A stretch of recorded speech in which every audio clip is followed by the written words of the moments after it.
Stick. Stick man pala.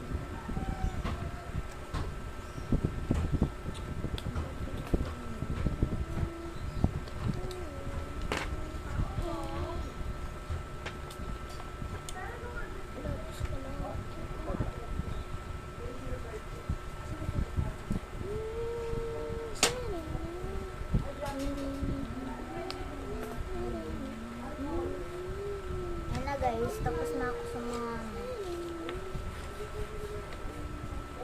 Lo, guys, pero po pala.